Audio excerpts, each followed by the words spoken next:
what goes into training and the mentality behind it. So first and foremost, when you come to the gym, I want you to ask yourself this question: what are you trying to accomplish today? What would make you feel successful in today's training session? So last night I didn't get that great of sleep. My daughter was sick, so she was keeping us up all night. I'm here to hit some legs. I don't have the motivation or the desire to go as heavy as I did last week on my leg day, so I'm not. I'm going to either reduce my sets or I'm going to reduce down my weight and just go with a little bit of higher reps. Okay, so what would make you feel accomplished today? For me, what would make me feel accomplished today is showing up and getting a leg day in and just doing something rather than not showing up at all and doing nothing. It makes me feel like I'd be backtracking. So ask yourself that question. Secondly, you need to have a plan. If you show up and you don't know what you're going to do today, if you're just going to kind of freestyle it, you're going to take up a lot more time than it needs to be, right? And you're going to be unmotivated. It's not going to be as desiring because you have no idea what you're going to do. So you're just going to show up and do whatever you want.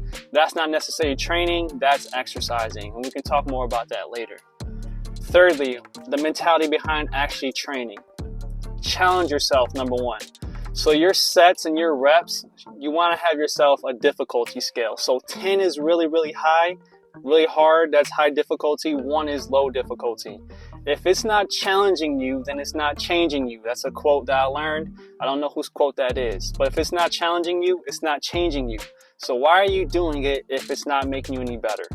So usually the rate that I like to do is 7 out of 10. So I need at least a 7 out of 10 or maybe higher depending on what I'm trying to accomplish, right? Unless you're doing a warm-up you don't want it to be that high. Warm-up you want about a 5 out of 10 difficulty, right? So you want to challenge yourself. So for instance, if you show up and you're doing 12 leg presses and you put on weight, whatever, and you're doing your 12, but you stop at 12 because your app tells you to do that, but you could really probably do like 20, you're not really challenging yourself, right? So you want to challenge yourself like, man, that was difficult for me to do with that weight. Perfect. Number 2, you want to rate how many reps did you have in reserve. So again, let's go back to that 12. Say you put 360 pounds on the leg press, you got 12 reps. You rate at the end. I probably could have done 1 or 2 more absolute failure. Like my form wouldn't have been there or I just couldn't get it up no more. Great. That means you had 1 to 2 reps in reserve. You don't need to go to failure every single set. Lastly, check the pump and check your progress. Obviously, if it's not challenging you, it's not changing you, but you also want to feel good doing it. Is there any pain? Is there any discomfort? Or do you feel like you're feeling pumped?